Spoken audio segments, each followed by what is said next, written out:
আপনারা সবাই বাস্কেটবল গেমের সাথে পরিচিত। বাস্কেটবল গেমে দুইটা দল থাকে একটা কোর্টে, এবং কোর্টের দুই মাথায় দুইটা গোল পোস্ট থাকে, এবং দুই প্রতিপক্ষ দল চেষ্টা করে বাস্কেটবলকে নিজের কোর্টের অপোজিট গোল পোস্টে ফেলার।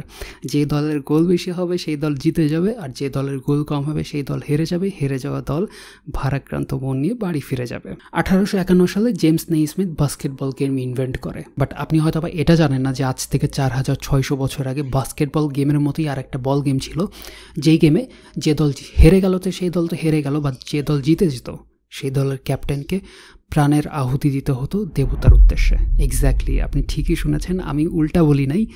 এক্স্যাক্টলি যে দল জিতে যেত সেই দলের ক্যাপ্টেনকে প্রাণের আহুতি দিতে হতো। আজকে এমনই একটা সভ্যতার কথা বলবো, বিশাল আকৃতির মন্দির, তাদের অদ্ভুত আচার অনুষ্ঠান, দেবতার জন্য মানুষকে বলি দেওয়া, এবং এখনকার অ্যাডভান্স টেকনোলজি ছাড়াই অসাধারণ জ্যোতির্বিদ্যার প্রভাবের জন্য বিখ্যাত এই শহর আপনাকে অবাক করবে। এবং আপনি যদি একজন চকলেট লাভার হয়ে থাকেন তাহলে আপনি কৃতজ্ঞতা প্রকাশ করবেন এই সভ্যতার প্রতি, কারণ এই সভ্যতা ছিল বলেই আপনি চকলেটের স্বাদ পেয়েছেন। 7 ওয়ান্ডার্সের 4th এপিসোডে আপনাদেরকে ওয়েলকাম। চলেন জেনে আসি চিচেন ইটজার কাহিনী।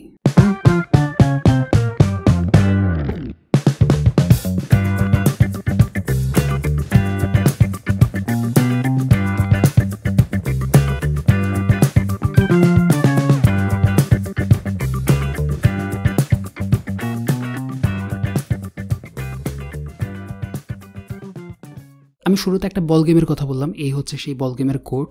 ইংলিশ বড় হাতের আয়ের সাথে আপনি সাদৃশ্য পাবেন, আর এরকম দুই সাইডে দুইটা স্টোন দিয়ে বানানো রিং থাকে, যার ভেতর দিয়ে রাবারের বানানো ভারী বল পাস করতে হবে। প্রচুর পরিমাণে শারীরিক ক্ষমতার দরকার হতে, কারণ আপনি ভাবতে পারবেন না যে কি পরিমাণে কঠিন ছিল এই গেমের রুলস। প্রথম রুল তো এটাই যে হাত, পা, মাথা, শরীরের এই 3টা অঙ্গের ব্যবহার স্ট্রিক্টলি নিষেধ। অর্থাৎ যেখানে বাস্কেটবল কিংবা ফুটবল খেলতে গেলে হাত এবং পায়ের ব্যবহারটা সবচেয়ে বেশি, সেখানেই প্রথম নিষেধাজ্ঞা। এখন আপনি ভাবতেছেন যে এই গেম আমি খেলবো কী করে। বলকে হিট করার জন্য হিপস, হাঁটু, এলবো এবং মাঝে মাঝে এই ফোরামে ব্যবহার করা যেত, যার কারণে তাদেরকে প্রোটেকশনের জন্য ভারী চামড়ার তৈরি বেল্ট এবং প্যাড ইউজ করতে হতো, যাতে ভারী বলের আঘাতে যাতে ব্যথা না লাগে। বাট সবচাইতে অদ্ভুত যে বিষয়টা সেটা হচ্ছে যে এই গেমে যারা জিতে যেত সেই জেতা দলের ক্যাপ্টেনকে বলি দেওয়া হতো দেবতার উদ্দেশ্যে, এবং তারা এটা খুশি খুশি করতো। নিজের জীবনকে বলি দেওয়াটা দেবতার উদ্দেশ্যে তারা এটা সর্বোচ্চ সম্মানে মনে করতো। আসলে ব্যাপারটা হচ্ছে যে তাদের এটা বিশ্বাস ছিল যে মানুষকে যদি বলি দেওয়া হয় দেবতার উদ্দেশ্যে তাহলে শহর সুখ, শান্তি এবং সম্পত্তির দিক দিয়ে আরও বেশি সমৃদ্ধশালী হবে। এই গেমের উদ্দেশ্যই ছিল এটা যে এটা সিলেক্ট করা যে কাকে আসলে ইয়েস কার্ড দেওয়া যায় দেবতার উদ্দেশ্যে বলির জন্য। এই খেলার আরও একটা উদ্দেশ্য ছিল যুদ্ধকে এড়ানো। এটা এক ধরনের প্রক্সি ওয়ার। যখন দুইটা রাইভাল সিটির ভেতরে যখন কনফ্লিক্ট তৈরি হতো তখন তারা ফুল স্কেল যুদ্ধে না গিয়ে তখন তারা এই খেলার ব্যবস্থা করতো।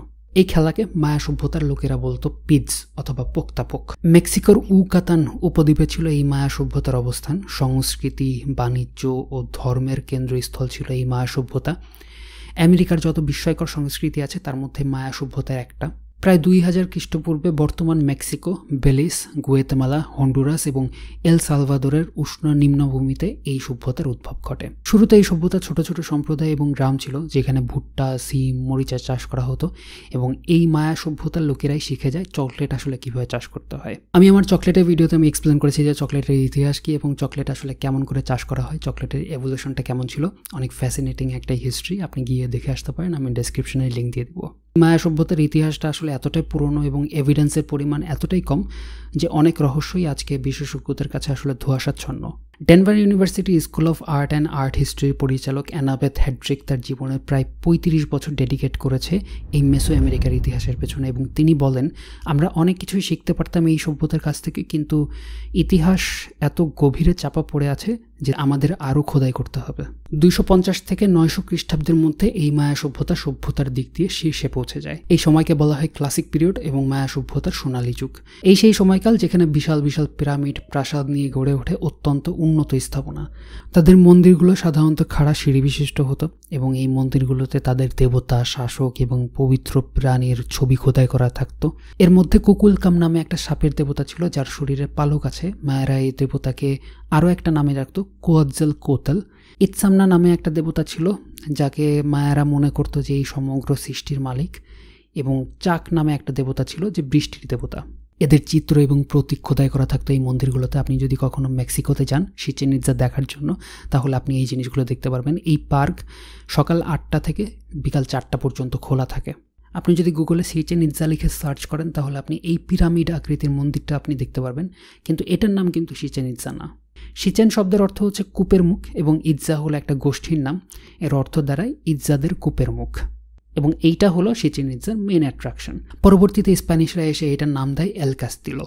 এটা মায়াদের বাকি পিরামিডগুলো থেকে একটু আলাদা, কারণ এটা ধর্মীয় গুরুত্বটা অনেক বেশি ছিল। 25 মিটার উঁচু এই পিরামিডের সিঁড়িতে 365টা স্টেপ আছে এবং প্রত্যেকটা স্টেপ বছরের এক একটা দিনকে রিপ্রেজেন্ট করে।